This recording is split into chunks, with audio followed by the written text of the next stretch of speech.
केशवं कृष्णदामोदरं रामनारायणं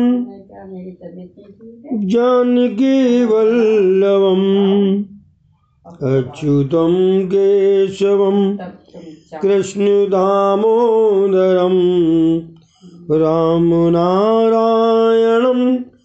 जानकीवल्लभम् मनोजवं मारुततुल्यवेगं जितेन्द्रियं बुद्धिमतां वरिष्ठं वातात्मजं वानरयूथमुख्यं श्रीरामदूतं शरणं प्रपद्ये। रामचंद्र जी ने अपना ऐश्वर्य छिपाया था और मनुष्य के जीवन का नाटक किया। साधक का वर्तन कैसा होना चाहिए वो रामचंद्र जी ने बताया है।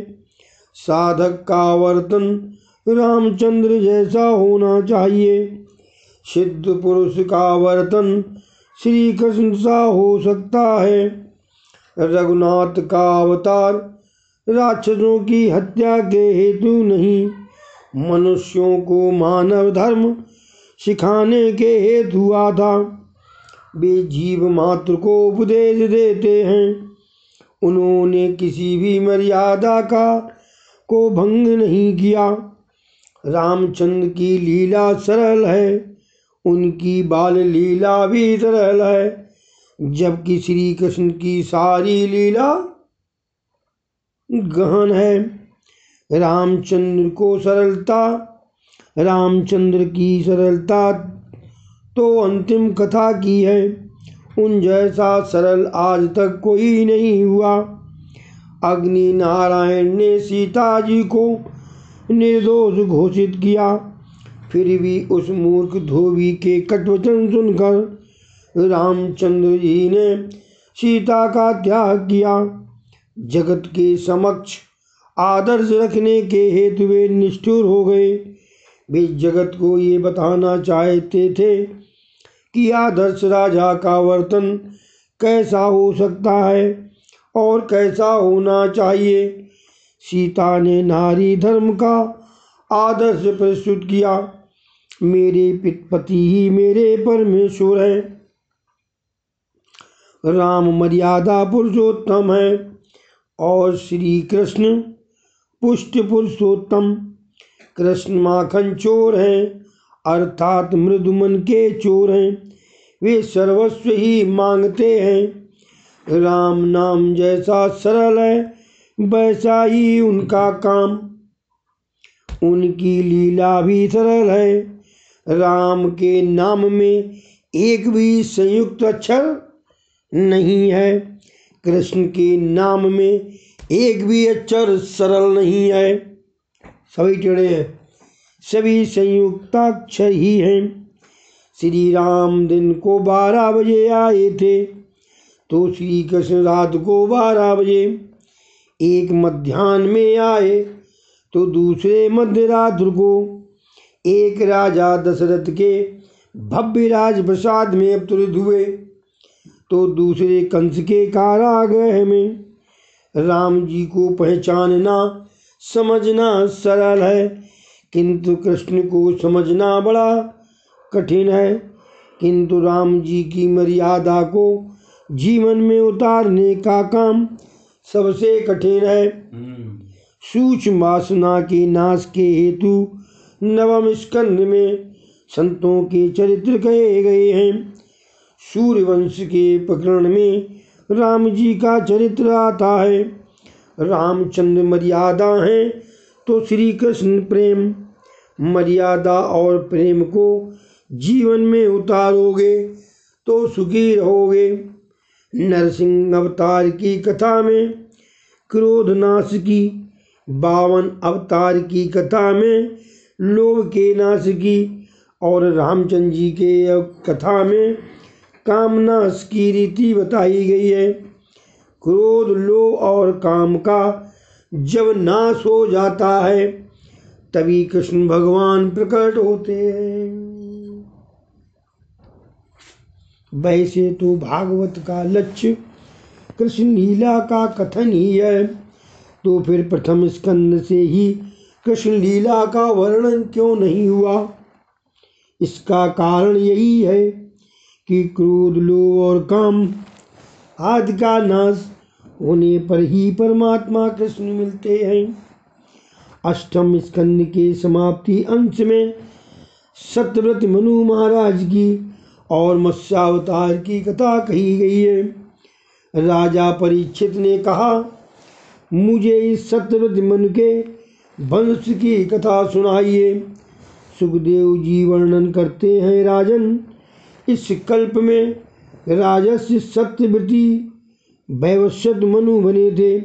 विवस्वन के घर वैवस्वत हुए थे। मनु वैवस्वत सूर्यवंश के आदि प्रवर्तक हैं। उनका विवाह सिद्धा नामक स्त्री के साथ हुआ था। उनकी 10 संतान हुई थी। उनके नाम है इक्ष्वाकु, नृग, शरियाति, दिष्टि, करुष, नाशयंती, प्रशग्न, नवग और कवि। दिष्टि के वंश में मरुति नामक चक्रवर्ती राजा हुए थे। मरुत के गुरु थे बृहस्पति, वे इंद्र के भी गुरु थे। मरुत राजा को यज्ञ करना था, बृहस्पति ने आने से इनकार कर दिया। हर एक कार्य में पहले कुलगुरु का पूजन तो किया ही जाना चाहिए। अब क्या किया जाए? एक बार मरुत को मार्ग में नारद जी मिल गए, तो उन्होंने नारद जी से अपनी कठिनाई सुनाई। तो नारद जी ने कहा कि बृहस्पति के छोटे भाई संवर्त को ही बुला लीजिए, वे भी गुरु समान ही हैं, यज्ञ तो करना ही चाहिए। राजा संवर्त तो योगी हैं और उनका कोई पता ही नहीं है। नारद जी, उनका पता मैं बताऊंगा, किंतु मेरा नाम मत लेना। कई बार ज्ञानी पुरुष भी संसार से डरते हैं। संसार के स्त्री पुरुषों का संग होने से ब्रह्माकार वृत्ति का भंग हो जाता है। संवर्त योगी का नियम था कि 24 घंटे में एक बार वे काशी आते थे। महापुरुष भजन में भी नियम का पालन करते हैं। संवर्त काशी विश्वनाथ के दर्शन करने के लिए आते थे, किंतु मार्ग में यदि सबका दर्शन हो जाता तो उसे ही शिव रूप मानकर वंदन करके वापस लौट जाते थे। महाभारत के अनुशासन पर्व में विस्तार से ये कथा कही गई है। मरुति राजा सब लेकर रात को मार्ग में बैठ गए। एक पागल सा व्यक्ति आया, उसने सबको देखा तो वंदन करके वापस लौटने लगा। मरुति राजा को विश्वास हो गया कि यही संवर्त योगी ही है। राजा ने उनके चरण पकड़ लिए और प्रणाम किया। संवर्त कहने लगे, मैं अज्ञानी हूँ, मुझे ज्ञान दीजिए। मरुति बोले, आप संवर्त हैं, मेरे गुरु हैं। आप तो गुरु बृहस्पति के लघुवन हैं। बृहस्पति देवों के गुरु बन गए हैं और उन्होंने मेरे घर आना बंद कर दिया है। मैं यज्ञ करना चाहता हूँ, कोई मुझसे यज्ञ ही नहीं करवाता है। संवर्त ने कहा, मैं यज्ञ तो कराऊं, किंतु तेरा ऐश्वर्य देखकर बृहस्पति तुम्हें कहेंगे कि तुम्हारा यज्ञ करने को तैयार हैं और तुम्हारे गुरु बनना चाहते हैं। यदि वैसा समय आया और तुमने मेरा त्याग किया तो मैं तुम्हें भस्मीभूत कर दूंगा। राजा ने संवर्त की शर्त को स्वीकार किया। संवर्त ने राजा को मंत्र दीक्षा दी। यज्ञ का आरंभ होने चला। यज्ञ के सभी पात्र सुवर्ण के थे। राजा के वैभव और यज्ञ की भव्य तैयारी देखकर बृहस्पति लालायित हुए। उन्होंने राजा को संदेश भेजा तुम्हारा मैं ही आचार्य हूँ, मैं यज्ञ करने को तैयार हूँ। बृहस्पति ने इंद्र से कहा और इंद्र ने यज्ञ के द्वारा संदेश भेजा कि बृहस्पति को ही गुरु बनाया जाए। अगर ऐसा नहीं हुआ तो इंद्र यज्ञ में बाधा उपस्थित करेंगे। अग्नि ने संवर्ती से कहा, मेरी आज्ञा का उल्लंघन करोगे तो मैं तुम्हें भस्मीभूत कर दूंगा। जिस देव को संवर्ती योगी आज्ञा करते हैं वो वहाँ उपस्थित होता है और यह देव प्रत्यक्ष हविभाग ग्रहण करता है। जैसा यज्ञ मरुत का हुआ था वैसा न तो कभी किसी का हुआ और न कभी होगा। मरुत के इस यज्ञ का वर्णन ऋग्वेद में भी है, भागवत में तो ये संक्षिप्त में ही वर्णित है। मनुपुत्र नवग के घर नाभाग हुए और भगवान शंकर की कृपा से नाभाग के घर भक्त अम्बरीश का जन्म हुआ। अम्बरीश मर्यादा भक्त के आचार्य हैं। कांकरोली में विराजमान द्वारकानाथ राजा अम्बरीश के सेब ठाकुर जी हैं। ये ठाकुर जी रोज 52 मन भोग आरोगते थे। कितनी सामग्री इकट्ठी की जाती होगी। अम्बरीश शब्द का अर्थ भी तो देखिए। अंबर अर्थात आकाश और ईश अर्थात ईश्वर। आकाश अंदर भी है और बाहर भी, जिसके अंदर और बाहर सभी स्थान पर ईश्वर है वो है अम्बरीश। चारों ओर जिसे परमात्मा दिखाई दे वही अम्बरीश है। ज्ञान मार्ग में इंद्रिय रूपी द्वार बंद रखने पड़ते हैं। भक्त मार्ग में सभी इंद्रियां भगवान के मार्ग में लगानी पड़ती हैं। भगवान के चरणों में भक्त अपनी इंद्रियां अर्पित कर देता है। भक्त अपनी सारी इंद्रियों का भगवान से विवाह कर देता है। भगवान ऋषिकेश हैं, इंद्रियों के स्वामी हैं। राजा अम्बरीश महान भक्त थे। उनका मन भगवान के चरणों में, वाणी भगवत गुण वर्णन में, हाथ हर मंदिर की सफाई में, पांव प्रभु के क्षेत्रादि की पद यात्रा में, कान भगवान की उत्तम कथाओं के श्रवण में तथा दोनों नेत्र मुकुंद भगवान की मूर्तियों के दर्शन में व्यस्त थे। मस्तक से वे भगवान श्री कृष्ण को वंदन करते रहते थे।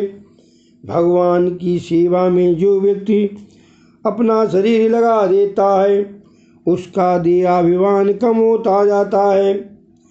भक्त मार्ग धन या तन नहीं, मन ही प्रधान है। जब से भक्ति में धन का प्राधान्य हुआ है तब से भक्ति छिन्न भिन्न होती जा रही है। राजा अम्बरीश तभी सर्वप्रथम कहते हैं, मेरा मन सदा कृष्ण के चरण कमलों में ही रहे। तस्मात् कारण भावेन रच्य रच्य परमेश्वर।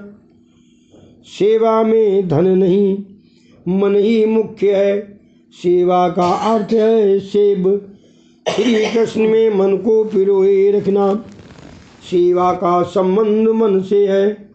शरीर से जो क्रिया की जाए उनमें यदि मन का सहकार नहीं होगा तो व्यर्थ ही हो जाएगी। सेवा का क्रम अम्बरीश ने बताया है। सेवा का आरंभ मन से होता है। मन सूक्ष्म होता है, वह जगत और ईश्वर के साथ एक साथ संबंध नहीं रख सकता। मन को मनाओगे तो वो मानेगा, किसी के उपदेश से नहीं। तुम स्वयं अपने मन को समझाओगे तो असर होगा। अपने मन को और कोई क्या और कैसे समझा सकता है। राजा अम्बरीश के इष्टदेव द्वारकानाथ हैं।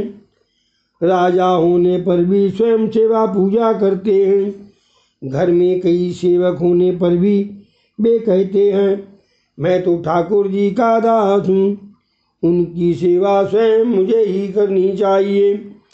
दास भाव में सेवा ही मुख्य है। उसी का पेट भरता है जो स्वयं भोजन करे। जो भजन और सेवा स्वयं करे उसे फल मिलता है। 4 काम स्वयं करने पड़ते हैं। 4 काम स्वयं करने पड़ते हैं और वे है भोजन, दूसरा है विवाह और ठाकुर जी की सेवा, और चौथा मृत्यु। अम्बरीश तो चक्रवर्ती राजा था, फिर भी वो प्रभु सेवा तो स्वयं ही करता ही था। ठाकुर जी के मंदिर की सफाई भी करता था। वैसा करने से वैष्णवों की चरणरज का लाभ मिलता है। भागवत में स्पष्ट लिखा है कि अम्बरीश भगवान के दर्शन के लिए खुले पांव पैदल ही जाता था। मानो कि हम अम्बरीश का पूरा अनुकरण नहीं कर सकते, किंतु उनका कुछ न कुछ तो अनुकरण करना ही चाहिए। एक बार तो अम्बरीश ने भगवान श्री कृष्ण की आराधना के हेतु 1 वर्ष तक एकादशी करने का व्रत लिया था। एकादशी व्रत सभी व्रतों से श्रेष्ठ है। इसके 2 प्रकार हैं, निषेधवती और परिपालन व्रती। अन्नाहार से दोष न हो इसके लिए निषेध व्रत किया जाता है। भगवान की आराधना के हेतु किया गया भगवान व्रत सुखदायी है। एकादशी का व्रत दिवसीय है। दशमी के दिन 1 बार भोजन करें, हो सके तो हविष्यान्न का भोजन करें। दूध और चावल सात्विक आहार करें। इस दिन अजीर्ण हो जाए उतना भोजन ना करें। एकादशी तो यदि शक्य है तो निर्जला ही की जाए। ऐसा ना हो सके तो दूध या ऋतुफल का संयम पूर्वक आहार करें। ऐसा करने पर ही इस व्रत का फल मिलेगा, अन्यथा नहीं। व्रत करने का विचार दृढ़ होगा तो भगवान शक्ति देंगे। एकादशी करने का संकल्प करोगे तो प्रभु सहायता करेंगे। सत्यनारायण की कथा में उस लकड़हारे की बात आती है जिसने अपने पास पैसे न होते हुए भी सत्यनारायण की पूजा का व्रत लिया और परमात्मा ने उसका संकल्प परिपूर्ण किया। इति कथायां समाप्तम्।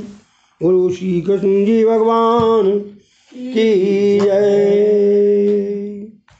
हरे कृष्ण कृष्ण कृष्ण हरे हरे, हरे राम राम राम हरे हरे। हरे कृष्ण कृष्ण कृष्ण